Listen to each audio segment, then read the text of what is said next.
The man being escorted through this airport had kidnapped and repeatedly sexually assaulted a 10-year-old boy, and the man who shot him was the boy's father. But to understand why a father was waiting at an airport with a .38 revolver hidden in his boot, we have to go back to the beginning. In the early 1980s, Gary and June Plache were going through a trial separation while raising their children. Around this time, their sons began taking karate lessons. One of them was Jody Plache, an energetic, outgoing little boy who loved sports. That's where he met Jeffrey Doucette, his karate instructor. Jeffrey quickly gained the trust of Jody and his family, positioning himself as a mentor and a friend. But behind that relationship, he was grooming Jody. Over several months, Jeffrey sexually abused a 10-year-old while manipulating and isolating him from the people who were supposed to protect him. Then, in February of 1984, he kidnapped Jody and drove him across the country to California, hiding him in a motel room near Disneyland. While Jody's family and police desperately searched for him, Jeffrey continued sexually abusing him. He even dyed Jody's blonde hair dark and made him use a false identity to make him harder to recognize. Then, on February 29, 1984, Jeffrey was finally arrested in California and Jody was rescued. Jeffrey was brought back to Louisiana to face charges. On March 16th, he was being escorted through Baton Rouge's airport by law enforcement while news crews filmed his arrival. But Gary was there too. Gary had hid near the airport payphones. When he saw Jeffrey being walked past him in handcuffs, he stepped forward and shot him in the head at point-blank range. The entire thing was caught on camera. Jeffrey died from his injuries the following day. During psychological evaluations, Gary said he heard the voice of Jesus telling him that killing Jeffrey was his righteous mission. He believed if he didn't do it, Jeffrey might escape justice and hurt someone else. Gary pleaded no contest to manslaughter and had his 7-year sentence suspended. He served no time in prison, instead receiving 5 years of probation and 300 hours of community service. The public saw Gary as a hero, but Jody grew up. As an adult, he wrote a book called Why Gary Why, because he didn't see his father's actions as heroic at all. From Jody's perspective, his father robbed him of the chance to see the man who abused him be legally punished. And while the world focused on the man who pulled the trigger, Jody said it was actually his mother June who truly helped him heal. Vigilante justice may feel right in the moment, but it isn't the same as actual punishment. And in the end, the person who has to live with the consequences of Gary's decision wasn't Jeffrey Doucette. It was Jody. This case was terrifying today, and it's only fair if I give you a hug because even I need one. So bring it in, please. What do you guys think about this case? Leave your thoughts in the comments below. 5 days ago, Sarah Gilson was murdered after posting this TikTok. Sarah Gilson had found out that her husband, Sean Duffy, who was a youth basketball team coach, was inappropriately kissing and touching a 15-year-old girl on the team that he coached. After finding out, Sarah posted a video on TikTok with the text, "Preparing for when Netflix drops a documentary about my soon-to-be ex-husband, who I just found out is a pedo." Sarah filed for divorce and then filed a protective order mandating that Sean stay at least 100 yards away from her and their home. 5 days ago, on July 23rd, 2026, Sean bypassed security and broke into their home. Using a firearm, Sean shot Sarah, murdering her. Sarah's 13-year-old son witnessed his father shooting his mother and ran to the neighbor's house to call for help. When officers arrived at the scene, both Sean and Sarah were dead. Sean had murdered Sarah and then shot himself. I honestly believe that Sarah sensed that something like this was going to happen because she warned law enforcement that Sean was abusive, that he had firearms, and that he had threatened to unalive himself in the past. But what do you guys think about this case? This news anchor took her life on live TV. Practice of presenting the most immediate and complete reports of local blood and guts news. TV40 presents what is believed to be a television first. In living color, exclusive coverage of an attempted suicide.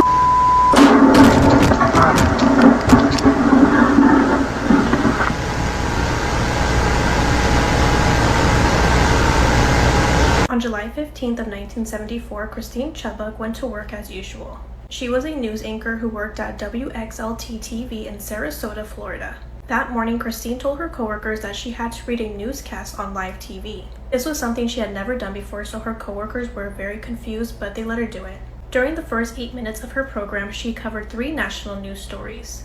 She then ends her segment by saying this is going to be a television first, and she shoots herself behind the ear. Mind you, this is all playing on live TV. She was taken to the Sarasota Memorial Hospital where she was pronounced dead 14 hours later. Christine's mother ended up coming forward that she knew that her daughter wanted to end her life, but she was afraid to tell her daughter's boss because she was afraid that she would get fired. She spent the night at a concert with 2 friends. By sunrise, one of them had posted something online that horrified the internet. Bianca Devins was only 17 years old. Like so many teenagers, she loved finding people online who made her feel understood. One of those people was 21-year-old Brandon Clark. To Bianca, Brandon was just a friend who she spent time with. But Brandon wanted something much deeper. He became emotionally attached to Bianca. When Bianca did not return those same feelings the way he'd hoped, his obsession grew into something dangerous. Bianca and Brandon decided to go to a concert and bring their friend along with them. During the concert, Bianca kissed this friend, sending Brandon into a fit of jealousy. On the way home, Brandon attacked Bianca with a knife and killed her. Brandon then took graphic photos of Bianca's dead body and uploaded these photos to Discord, Snapchat, and Instagram. He captioned the photos, "I'm so sorry, Bianca." Brandon called the police on himself and then attempted to unalive himself. Then he took selfies while he was laying there injured next to Bianca. Brandon survived his attempt and was sentenced to 25 years to life in prison. It breaks my heart to think that all of this happened just because Bianca didn't like him back. But what do you guys think about this case? She lost her life because she mispronounced a word. Lydia Charity Schatz was born on March 15th of 2002 and was originally from Liberia. Kevin and Elizabeth Schatz lived in Paradise, California with their 6 biological children. The couple decided they wanted to add more to their family, so they headed to Liberia to adopt 3 children, including Lydia. What Lydia and her 2 siblings thought were going to be a loving home was the complete opposite. On February 5th of 2010, Lydia was harmed so badly with a 1/4-inch plastic tube just because she mispronounced a word. Kevin and Elizabeth held Lydia down for 9 hours and harmed her so badly on her back that it caused severe tissue damage. That following day, Lydia passed away in the hospital.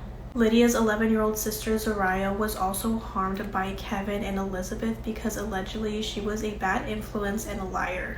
She was hospitalized in critical condition but fortunately survived. When Kevin and Elizabeth were being investigated, they stated that they used a child discipline teachings by a fundamentalist Christian organization. Investigators discovered that Elizabeth and Kevin were doing this to their biological children as well, and were even teaching their oldest daughter to join in on doing this to her siblings. In court, Kevin was found guilty and sentenced to a minimum of 22 years, and Elizabeth was also found guilty and sentenced to 13 years in prison. Before a 15-year-old shot herself in front of her entire class, strangers online encouraged her to do it. Her name was Laura Tolosa Shannon.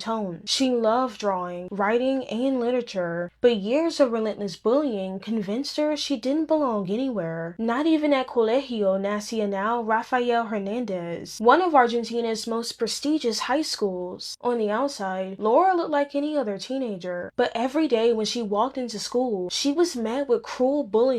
She was picked apart for her appearance, treated like an outsider, and eventually began to feel like nobody, not her classmates, not the adults around her, was ever going to step in and make it stop. So she did what a lot of hurting teenagers do. She went online. Laura ended up on an anonymous Argentina forum called Vox. In the days leading up to her death, she told users she planned to take her own life. Instead of trying to help her, many mocked her, called her a coward if she backed out, and counted down the hours until it happened. Rather than finding support, Laura found people who treated her pain as entertainment, but that wasn't even the most disturbing part. Investigators later discovered Laura had initially planned to kill 3 or 4 classmates before taking her own life. She brought extra ammunition to school, believing revenge would finally make the people who had hurt her understand her pain. But when the moment came, she couldn't bring herself to hurt anyone else. She also left behind handwritten notes. One was a goodbye to her parents. Another blamed the classmates that pushed her to this point, revealing just how isolated and hopeless she'd become. Then came August 3rd, 2017. Laura walked into her geography classroom with a .38 revolver hidden inside her backpack. As the lesson began, she pulled out the gun and shot herself in front of her teacher and classmates. She was rushed to the hospital where she died from her injuries 4 days later. Her death sent shockwaves across Argentina. It sparked national discussions about bullying, mental health, and the dangers of anonymous communities that encourage vulnerable people instead of helping them. The tragedy also exposed deeper issues in the school itself, where later reports revealed that Laura wasn't the only student being severely bullied. The most heartbreaking part of Laura's story is that none of this had to happen. She wasn't asking strangers on the internet to cheer her on. She was a hurting teenager looking for someone, anyone, to care. Instead, she was met with cruelty both online and at school, leaving behind a tragedy that Argentina still remembers today. I know that mental health cases can be triggering to some of you, so I'm just going to give you a hug.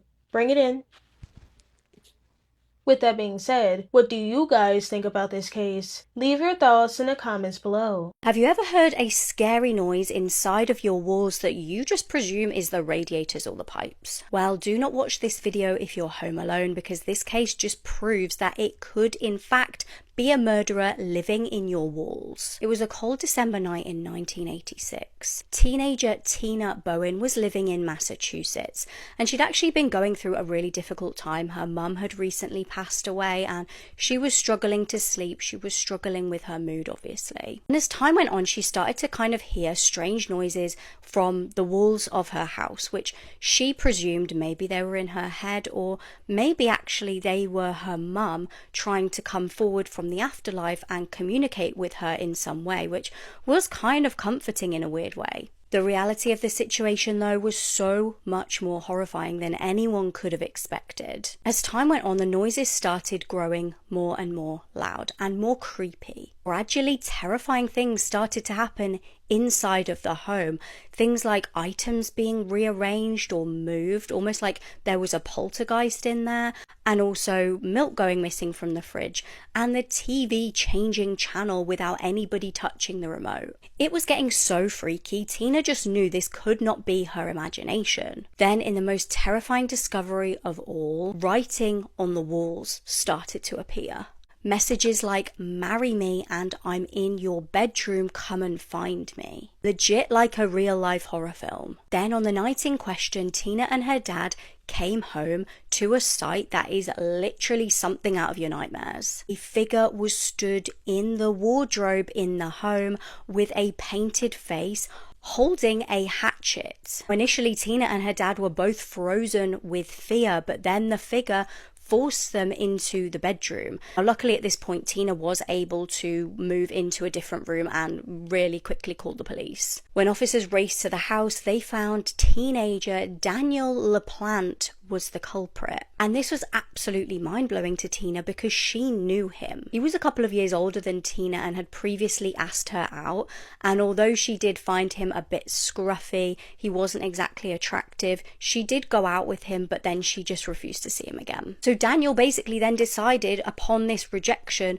to break into her home and live in the walls of her house for weeks. Men versus rejection. And when people say to women, like, why don't you just say no? Why don't you just decline? But if you think this story was horrific enough, you have no idea. While he was out on bail for literally living inside the walls of a helpless young woman, in December 1987, he decided to break into the house of another woman. This was the house of pregnant nursery teacher Priscilla Gustafson. She lived a really simple life with her two adorable children, aged 7 and 5. She was an amazing mum and a really hard worker. She really worked hard to make sure her children had a nice life. After breaking into the home where she was with her two defenseless children, Daniel brutally AR'd her. He then callously shot her multiple times, killing her. He then drowned both of her children in the bathtub of the home. When Priscilla's body was found, she was face down on her bed.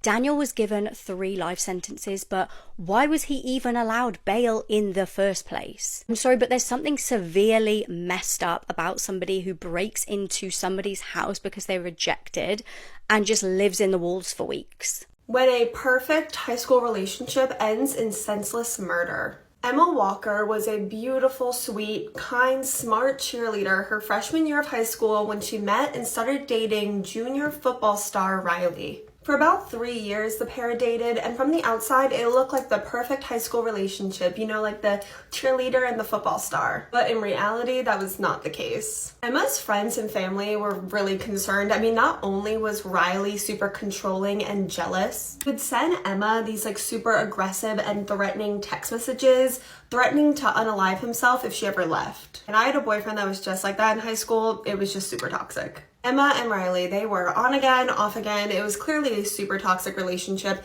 and Emma's parents were actually super proactive and did everything they could to keep Riley away from their daughter Emma. But like teenagers do, Emma and Riley still found a way to communicate. So at this point, Emma and Riley have been on again, off again for a few years, and like with toxic relationships, I mean, Emma really wasn't herself anymore. But at this point, Emma is 16 and Riley had already graduated high school and was off at college.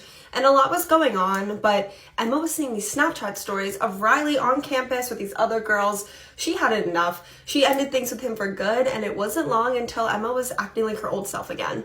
Things are looking up for Emma until November 18th when she was at a party with some friends and started receiving these really strange text messages. These texts were from an unknown number, pretty much claiming to have kidnapped someone that she loved, their life was in danger, and if she wanted to find them, they were laying in a ditch near her house. So Emma and one of her friends go to check, you know, like the ditch, I guess, and guess who's laying face down in the grass?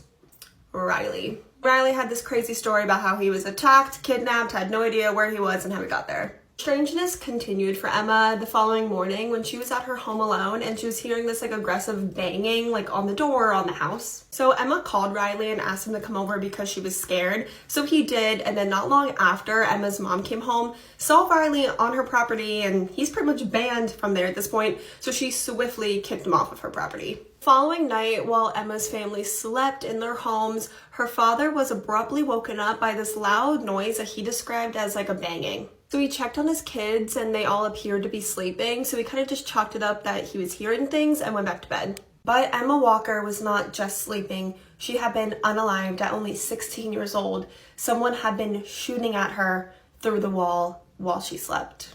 And this case just gets crazier and crazier, so comment for part 2.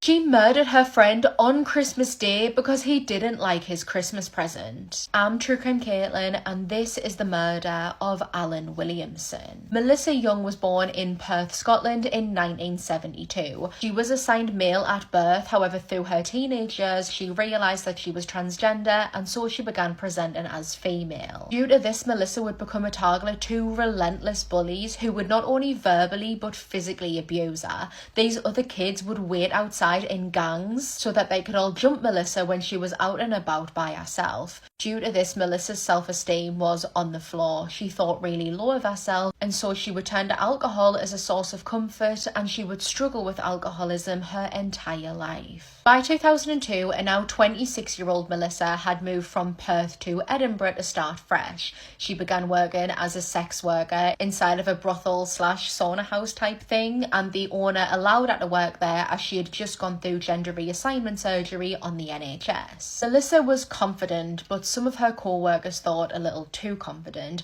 She thought really highly of herself now, and she had a god complex and thought that she was better than all of the other girls. She would pick arguments with them and physically get into fights with them and much more. She sadly still struggled with alcohol addiction. On one occasion, the owner of the sauna house thing that she worked in discovered that she had been hiding bottles of vodka inside of the toilet cistern, and when he realised this, he threatened to empty the bottle of vodka into the toilet, to which Melissa responded, threatening to kill him if he did. When she began abusing drugs daily, this only made her worse. She became paranoid and thought that everyone was either talking about her or was out to get her. In order to fund her addiction, she would steal from her clients, her co-workers, even her place of work, but it wasn't until the owner realised that, quote, she was turning tricks in her flat and stealing our customers customers that she would be sacked from the brothel. Shortly after this, Melissa would serve an 18-month sentence in prison for shoplifting. This was something that she would do. She would steal from shops, sell the stuff in order to fund her addiction. It was said that when she was arrested because of this, she had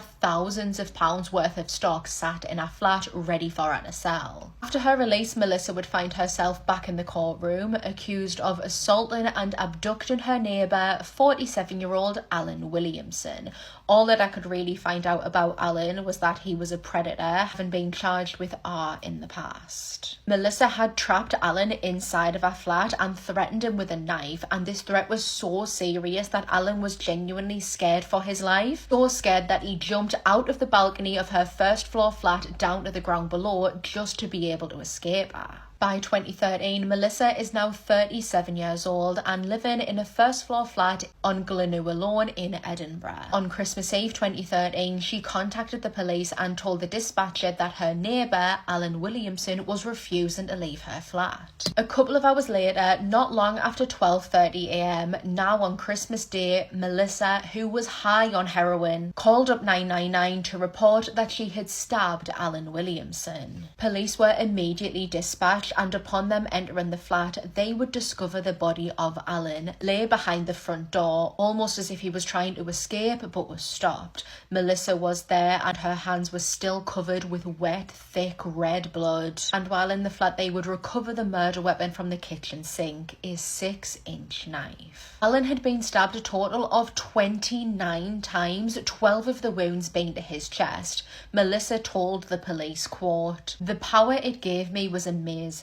I have severe mental health issues. I need to go to Carstairs. We have been friends for ages, but this has been coming for ages." While being examined by a doctor, Melissa would claim that during the time of the attack, she was possessed. She claimed that she was a saint sent by God to punish the unclean demon. That just before the murder, she could hear voices and she saw a bright white light. When asked why she would viciously stab Alan to death, a man that she considered one of her friends, she replied coldly and very frankly, saying that she had got Alan a Christmas present. She had got him a pair of trainers along with a calendar, and Alan didn't like them, and because of his reaction and because he refused to accept the gifts off of Melissa, infuriated, she decided to stab him to death for it. She even admitted that if he had acted happy or accepted the gifts off her, she would not have attacked him. At trial, Melissa Young would be found guilty of the murder of Alan Williamson. She was handed a sentence of life imprisonment with a minimum of 20 years to serve. While serving her time in an all-female prison, she would be slapped with another 6 months added to her sentence. This was after she assaulted one of the prison guards. Melissa and this other female prison guard were getting into an argument over cigarettes, I believe, and during the argument, Melissa dragged the prison officer down to the floor by her hair and began to kick her, punch her, and even bit her. Melissa Young is eligible to apply for parole any day now. Was the one responsible for unaliving this 6-year-old girl, leaving gifts at her grave, and could this lead to this case being solved almost 30 years later? 6-year-old Rosie Tapia was abducted from her bed in the really early morning hours of August 13th, 1995, not long after her body was found tragically in a canal. Strangely enough, the afternoon before Rosie was abducted, she was being babysat by her older sister Amelia, and Amelia says that Rosie had a very odd encounter with a stranger that day. Family lived on a ground level apartment with a playground in front of it. Amelia says that the afternoon before Rosie was abducted, a stranger carried over Amelia to their apartment, knocked on the door to tell her that Rosie had been pushed at the playground and gotten injured. Amelia admits that she thought it was odd that this stranger they did not know felt comfortable enough to be carrying someone else's child. But even creepier, as the man was leaving, he went, "Bye, Rosie." Rosie told her sister, "Hey, I don't know that man, don't know how he knows my name, didn't tell him my name, and also I did not get injured at the playground." Like I just said, the Tapia family lived on a ground level apartment, and it was clear that someone was using tools to break into Rosie's bedroom window to abduct her from her bed. A witness ended up coming forward saying that they saw a young man walking away from the canal that Rosie's body was left at during the hours that her body would have been left there, and the bottom of his jeans were wet. And for some reason, this witness was not asked to help make a sketch until 2019, which is so frustrating because I'm sure this sketch would have been very helpful in 1995. Rosie's older sister, Amelia, had this friend named Danny, who sometimes at night would occasionally sneak through Amelia's bedroom window to visit Amelia, in the middle of the night without her parents knowing. Well, Danny has a friend that I guess on one occasion snuck into Amelia's bedroom with him, and Danny says that this friend looks exactly like this sketch. Is this relevant in this case? I don't know, but I'm sure the investigators have spoke to Danny's friend, but they're keeping a lot of their information hush-hush to the public. Is it also possible that the one responsible for Rosie's abduction and unaliving had been leaving gifts at her grave? Like so often when someone young passes away, Rosie's community left gifts at her grave, flowers, toys, notes, and because Rosie's sister thought it was sweet, she kept them all. Well, one of those items that was left at Rosie's grave immediately after she passed away was this Barbie doll that detectives believe, for multiple reasons they have not let the public know yet, to be related in Rosie's case and possibly left by the one who was responsible for her unaliving. Not too long ago, detectives were hopeful of doing some DNA testing to find out more. Haven't seen too much, so hopefully we will learn more about the Barbie doll. I'm really interested why they think this Barbie doll is related in Rosie's case, but I do understand why they keep things from the public.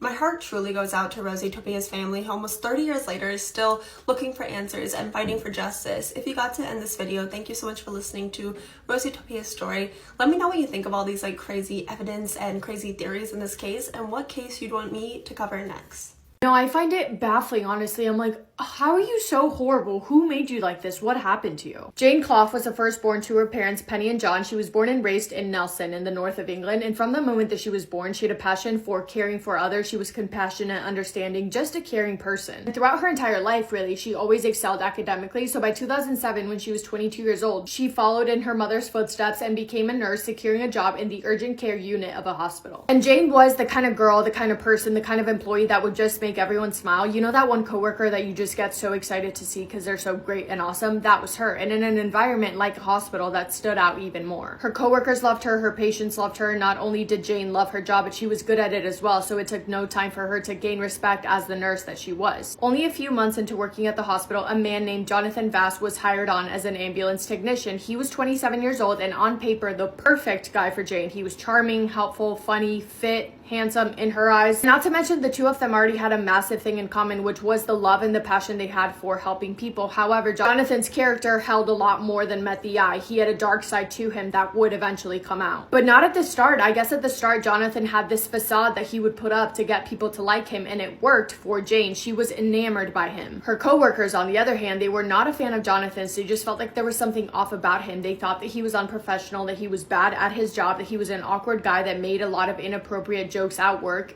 He just rubbed them the wrong way. Despite their concerns, the two of them continued to see each other, and Jonathan eventually asked Jane to be his girlfriend. And only 4 months into their relationship, Jonathan goes, "By the way, I think now would be a good time to mention that I am married and I have 2 children that live at my house with my wife that I live with. Just thought you should know that." And Jane reacted as anyone would. She was completely caught off guard and felt incredibly blindsided. But when Jonathan explained that he was in the process of getting a divorce because she had been unfaithful to him for years, Jane took a step back and decided to give him the benefit of the doubt. She said, "Okay, if you are in the process of getting a divorce, then I will stay by your side. We can continue our relationship and figure this out together." And this fabricated story of Jonathan's wife being unfaithful, the separation, the divorce, was just that, a fabricated story. It was a lie. Big fat lie. Jonathan was happily married, living at home with his wife and his 2 kids with no intentions of a divorce, and of course the wife didn't even know that Jane existed. Hi, it's me editing. Somehow this clip got deleted, but 10 months into their relationship, Jonathan tells Jane that his divorce is finalized and he asks her to move in together, and they do. They move in together. Jane introduces Jonathan to more of her friends, her family, her parents, but the thing is that Jonathan was still lying. There was no divorce in his marriage. There wasn't even talk about a divorce. His wife was at home taking care of their kids, absolutely clueless about his double life. Okay, I don't know what's going on. Sorry about this mess of a video. This clip also got deleted, but as their relationship progressed, Jonathan's true colors began to show. At first, he became incredibly jealous, which led to him becoming controlling. He always wanted to know where Jane was, who she was with, what she was doing. He would follow her around, driving behind her secretly, driving to places that she was at, parking his car far away, and just just sitting and watching her, and sooner than later, his disgusting behavior turned into Jonathan harming Jane physically. He would slap her around the face during arguments, leaving bruises all over her face and body. He would throw her into walls, drag her around, and over time it just became worse and worse. But Jane, like many other victims, held on to the hope that things would change. And actually, let me talk more about this I think I can change him mindset, because I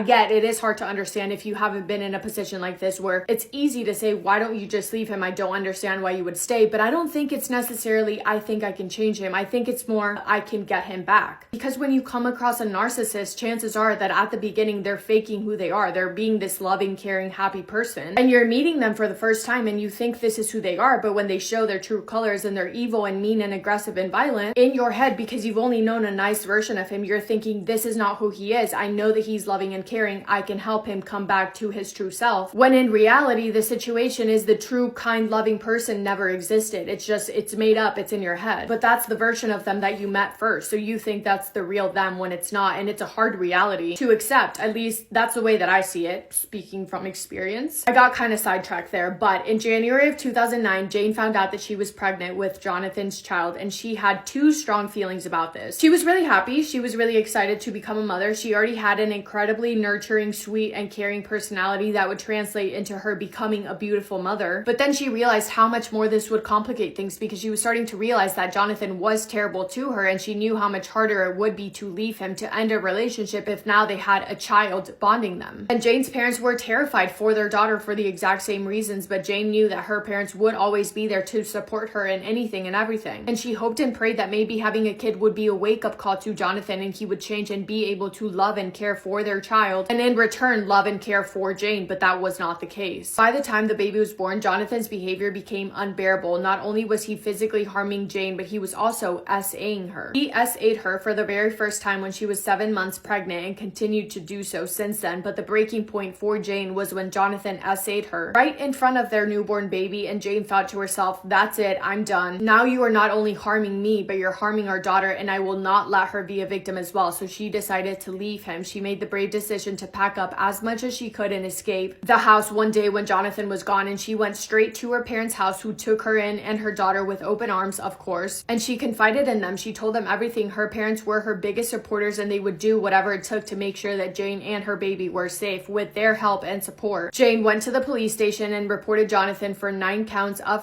numerous instances of physical.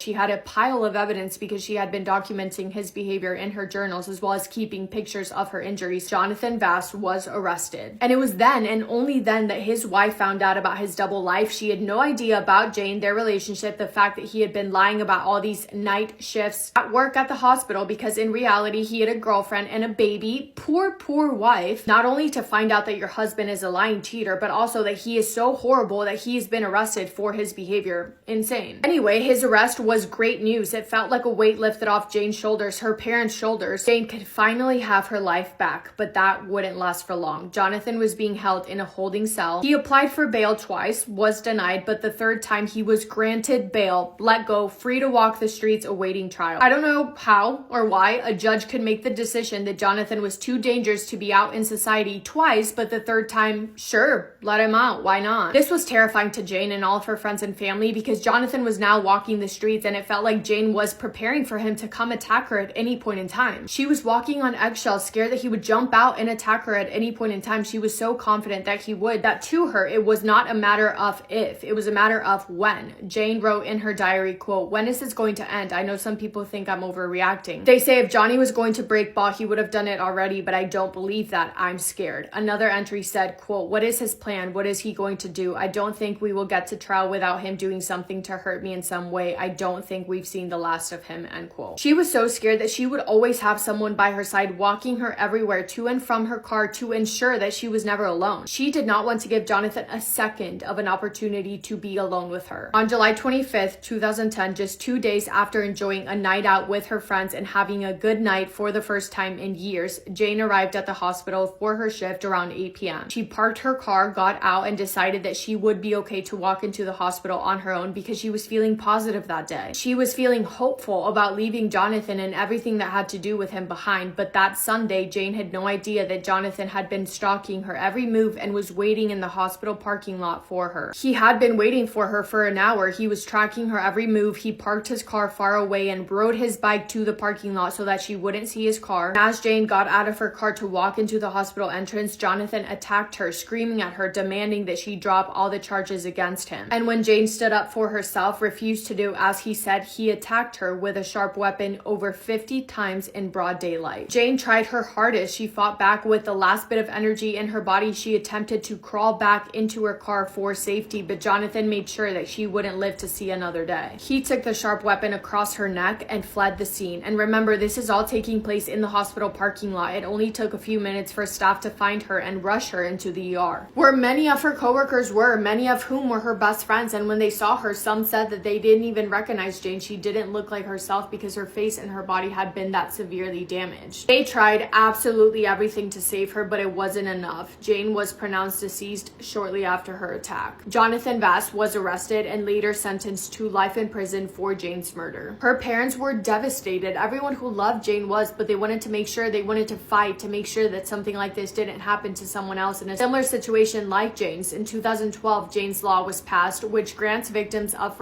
and domestic the right to challenge failed decisions in court. Their efforts have truly highlighted systematic flaws that enable people like Jonathan to keep hurting their victims, and Jane's parents have become the symbols of hope for many victims. Absolutely horrific story, and one that could have been prevented. That is all I have for today's video, but thank you so much for spending time with me today and for listening to Jane's story. Let me know what you think about this one because I'm just baffled. But yeah, that's all from me today. I hope you guys are all having the best day. If not, go do something to make it the best day. I love you all so much, and I will see you in my next video. Massive kiss on the forehead to every single one of you.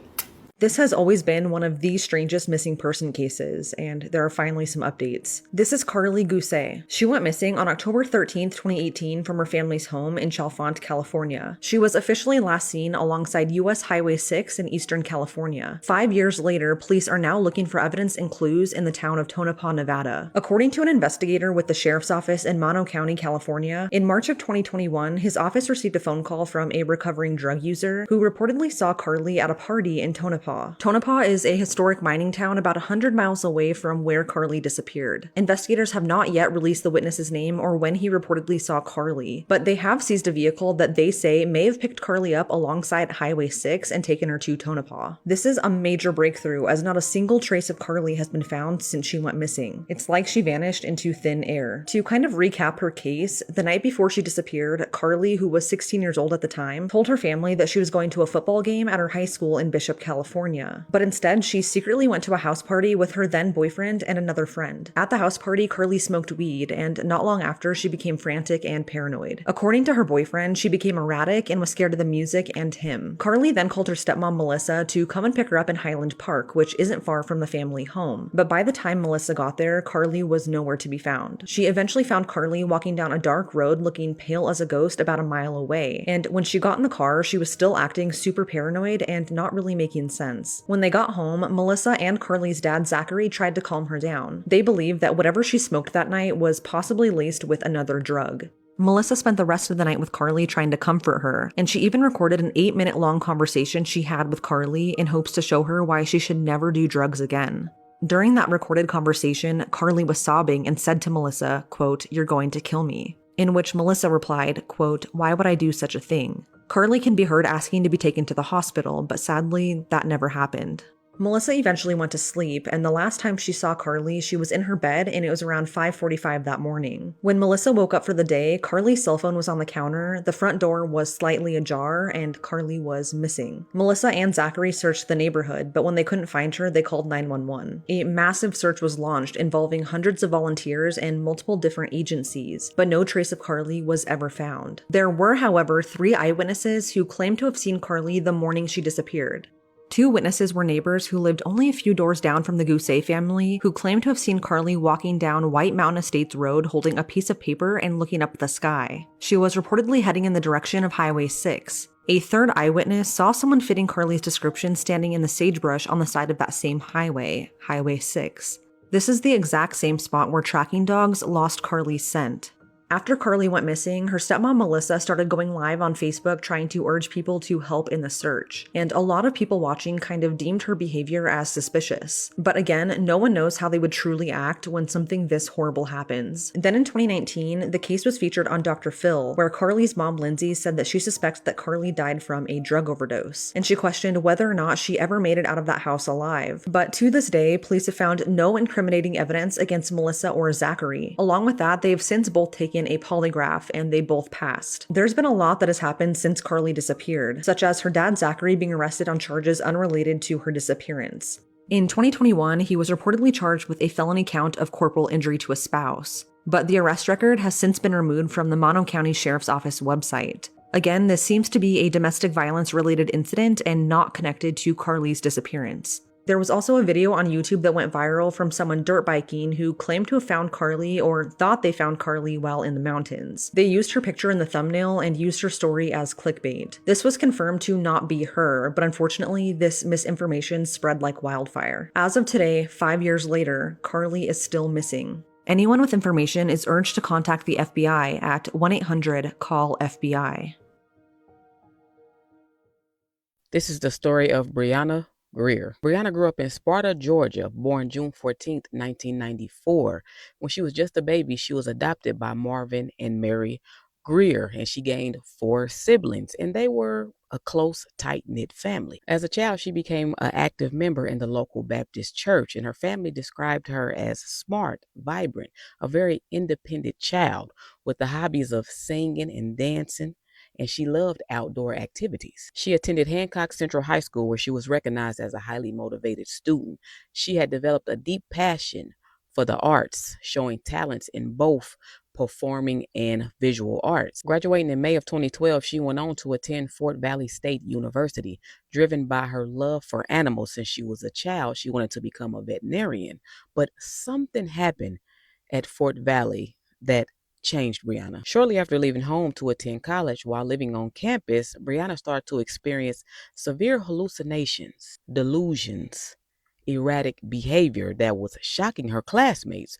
Her mother, Mary, said that the family had to drive up to the college to get Brianna because they kept getting calls about her mental state. Due to the severity of her actions, she was forced to withdraw from college, and when her parents went to go get her mental checked out, she was diagnosed with schizophrenia. So they became her caretakers, and she had to go to therapy. She had to start taking medication. Despite her mental illness, Brianna went on to have 2 twin daughters. And through the years, EMTs and police had gotten used to Brianna because her parents would call them to help sedate her when she had her episodes, because it was limited help in Sparta, Georgia for people with mental health issues. Now, even though Brianna had never been physically violent towards her parents nor her children, her father said that he just didn't know how far she would go. So they would always call the authorities just to be safe. And they will specifically ask for EMTs so she could be carried away in an ambulance instead of a police car. But on July 15th, 2022, they reacted differently. At around 12 a.m., Mary, Brianna's mother, called for help because Brianna was in the front yard screaming. She then started to bang at the door and then tried to force her way into the home. The police arrived shortly after, but they did things a little differently this time. Instead of calling EMTs, they immediately tried to handcuff her. Lieutenant Marvin Premise and Deputy Timothy Leggett were the officers on the scene that day. And when they tried to handcuff Brianna, she was resisting. She said that she was not breaking any type of laws, and they asked her to come to the squad car, and she refused to walk to the car. This is when they forcefully gripped her up by her hands and her feet and carried her to the car. And as they were carrying her to the car, they dropped her. Brianna is still in her mental episode. As all this is going on, she's resisting. She's screaming. So the officers automatically thought that she was drunk. And Brianna clearly stated, "I am not drunk. I have not been drinking." One officer pulled his taser out trying to scare Brianna, saying that he was going to tase her. And Brianna said, "I don't care. Tase me. I don't care." One officer opened the driver's side back seat, and the other one went around to open the passenger side back seat. And they forced Brianna into this car. One officer closed the door and then he asked the other officer, "Is your door closed?" And that officer confirmed, yes. The two got in the car and started to drive away. Not even a minute into driving, they look back and Brianna's gone.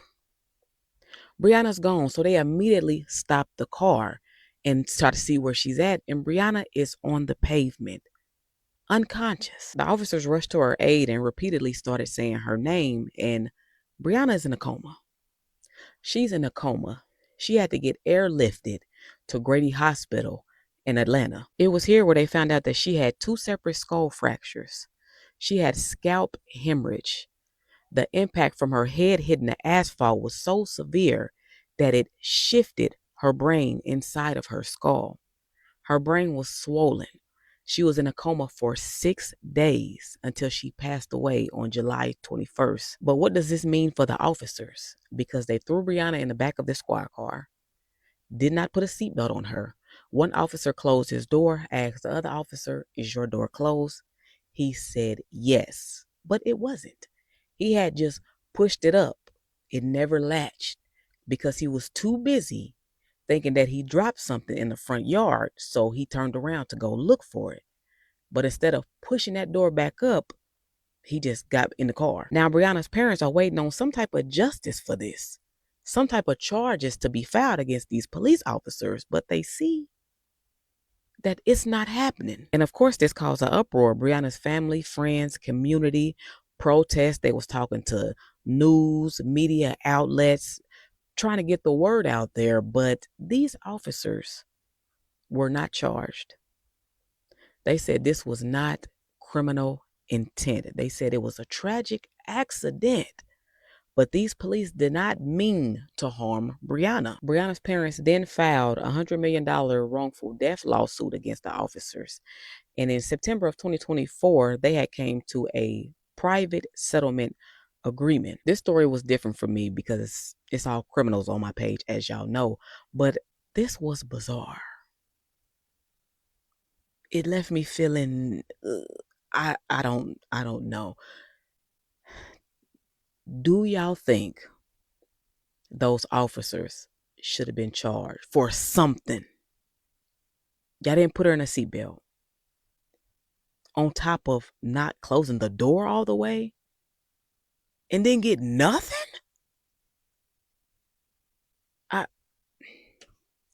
What do y'all think? The case of 13-year-old Madeline Soto, who was found strangled to death in the woods, really shows the tragic betrayal of someone that she should have been able to trust. Madeline was born February 22nd, 2011. Her mom, Jennifer Soto, and her biological father were not together, but when Madeline was about 8 years old, Jennifer would start dating a man named Stephen Stearns.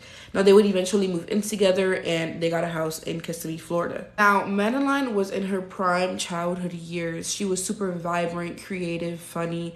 She loved art, dancing, animals, what a regular kid would love. Madeline's birthday is on the 22nd, but her friends and family chose to celebrate her birthday on a weekend, which is Sunday, February 25th. Now, this is a really special birthday for Madeline. She's finally turning 13. I feel like we all remember when we entered our teenage years, but unfortunately, her mom could not attend. Stefan, however, was able to attend later in the evening. Okay, so fast forward to the end of the day. Jennifer is finally home from work, and she is asking Stefan, please take Madeline to work. I am so tired. And so, like the great stepdad Stefan is, he says yes. Okay, now it's the next day, Monday, February 26th, and it's about like 8 a.m. Stefan is driving Madeline to school, and he drops her off about like 1 to 2 blocks away. Now he sees Madeline scrummage through her book bag, grab it, get out the car, and walk towards her school. He goes back home, runs a couple errands, goes back home again, and just waits for Jennifer and Madeline to come home from school around like 4 p.m. probably. So sorry, set up malfunction. But anyways, now it is Jennifer's turn to pick up Madeline from school, and it's around like 4 p.m. at this point. She's waiting for her daughter, but nobody is coming out. And she's like, where's my daughter? She's literally looking everywhere for her, checking all the blocks surrounding her, even going to her grandmother's house, hoping that like, oh, maybe Madeline walked over there. But to her surprise, Madeline is not in her grandmother's house. So Jennifer decides, okay, let me email the school because that's the fastest way of communication, right? And they tell this poor mother, oh, your daughter was never in school. She never even made it to first period. What? The moment that they tell Jennifer this, she calls 911 and tells them, my daughter is missing. Now, you guys need to know that when you're looking for a missing child, every single minute counts.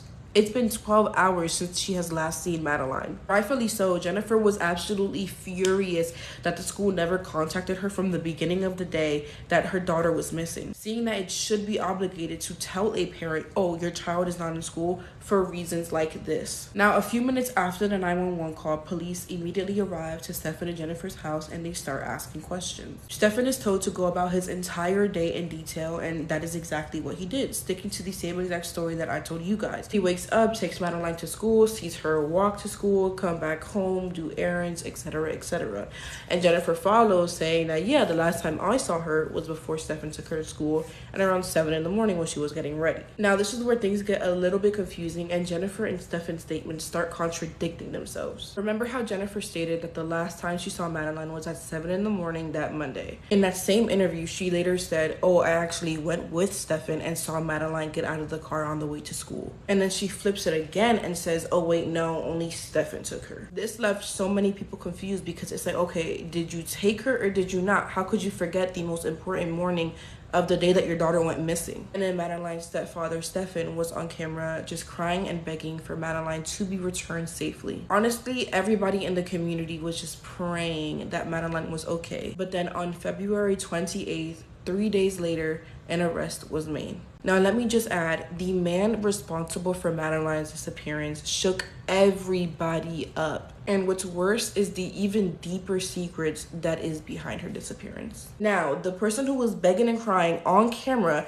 begging and pleading for Madeline's safe return, is not the man who he was portraying himself to be, but the thing that knew she wasn't going to come back home. And that pisses me off. During the investigation, police interrogated Stefan, making sure that his alibi was straight and that the facts lined up. So they asked for his phone. But then when they asked for it, Stefan says something so weird that, police are like, what? Stefan tells them, oh, yeah, I forgot I factory resetted my phone.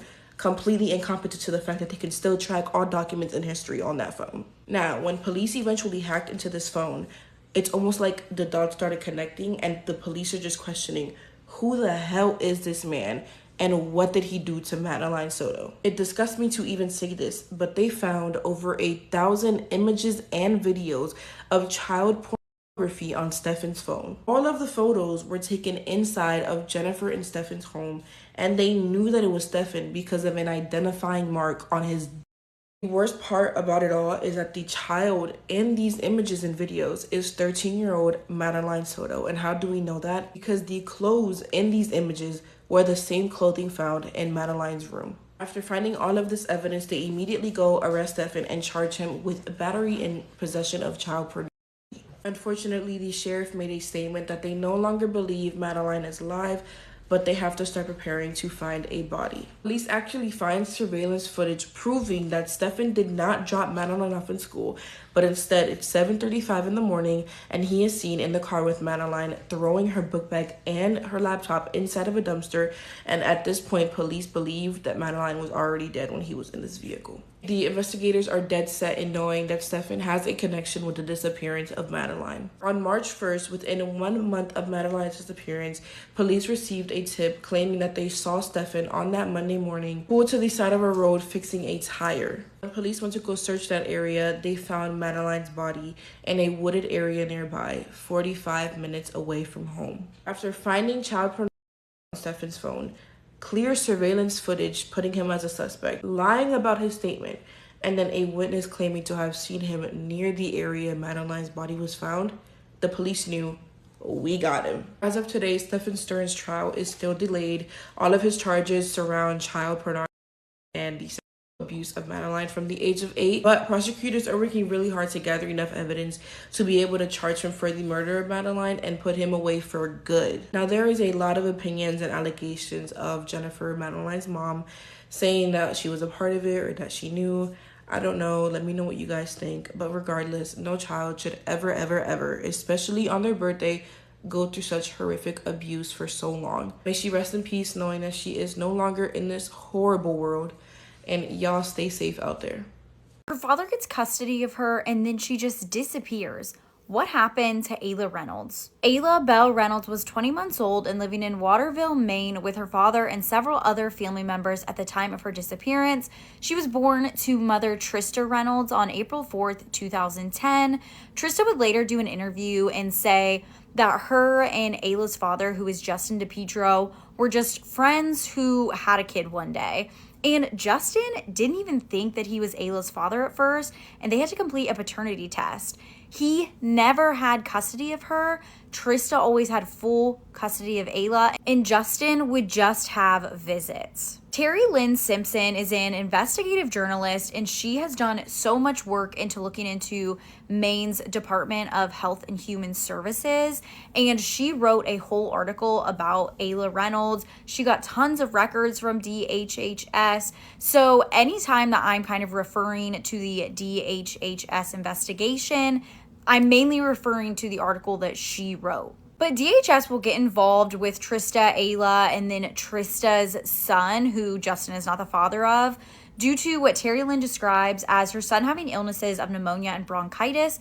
But Trista would not be accused of any wrongdoings. I'm not 100% sure why they would be involved because of this. I'm not sure if maybe he was hospitalized a lot and the hospital was concerned and called DHS, or if like a pediatrician was concerned.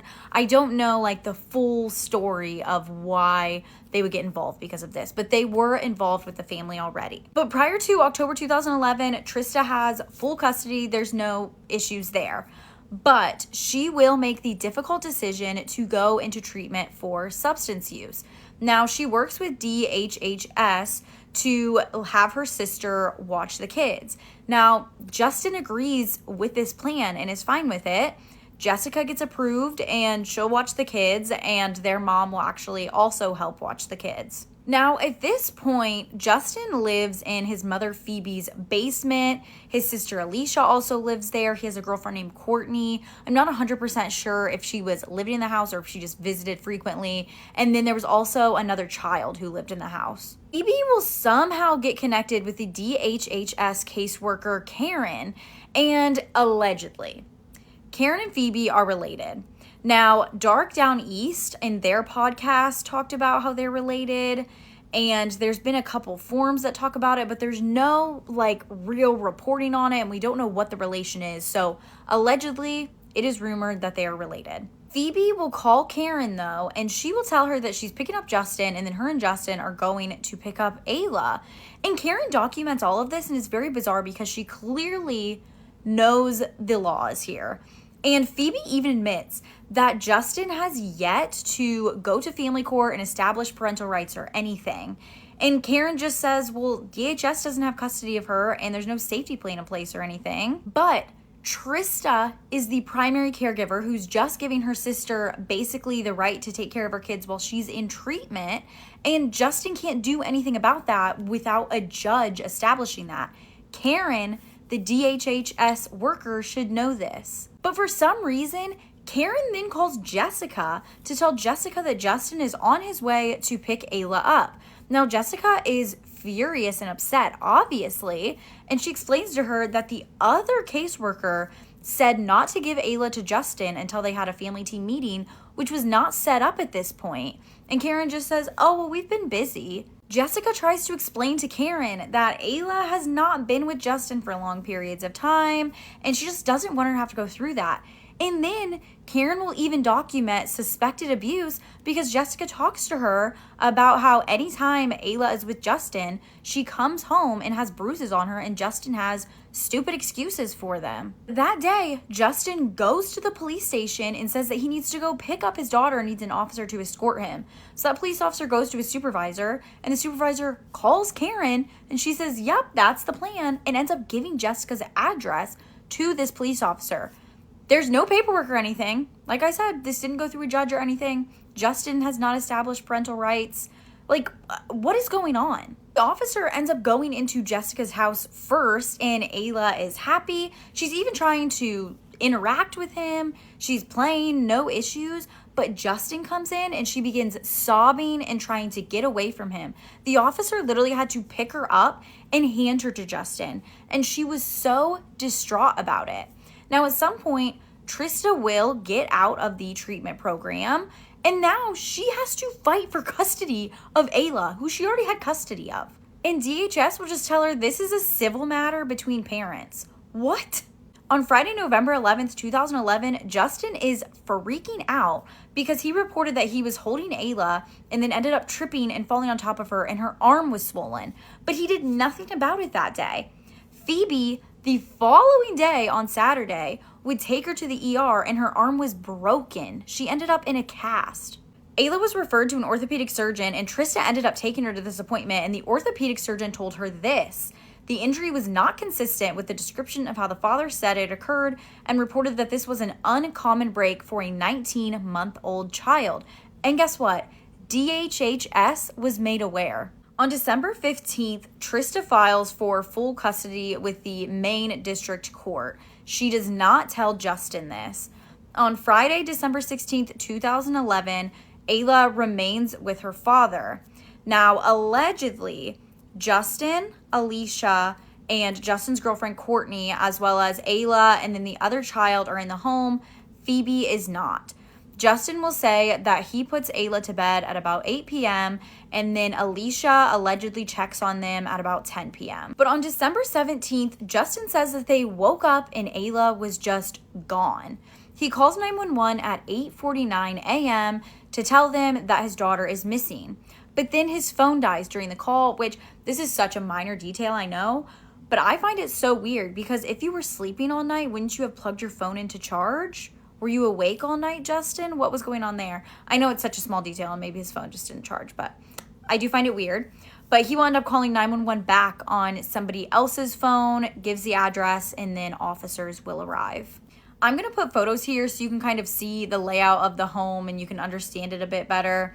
Justin slept in the basement while Ayla and the other child slept in a room that was across from Alicia's.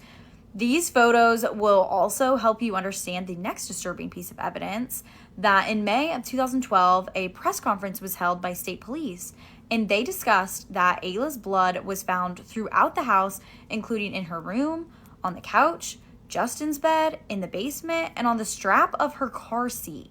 Maine State Police have said investigators have ruled out any possibility that Ayla left the home on her own or that she was abducted.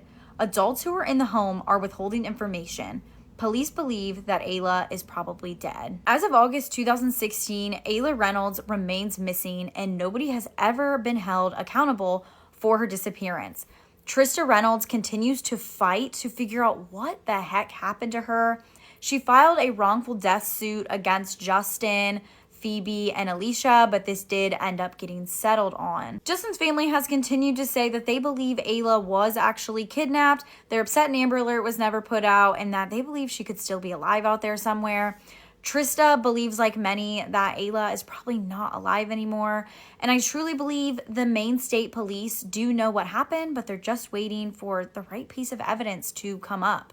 So if you know anything at all about the disappearance of Ayla Reynolds, please contact the Maine State Police. Thank you for listening to Ayla's story. Be sure to follow for more true crime. And if you have any case recommendations, feel free to comment, directly message me, or fill out the suggested case form in my link tree in my bio.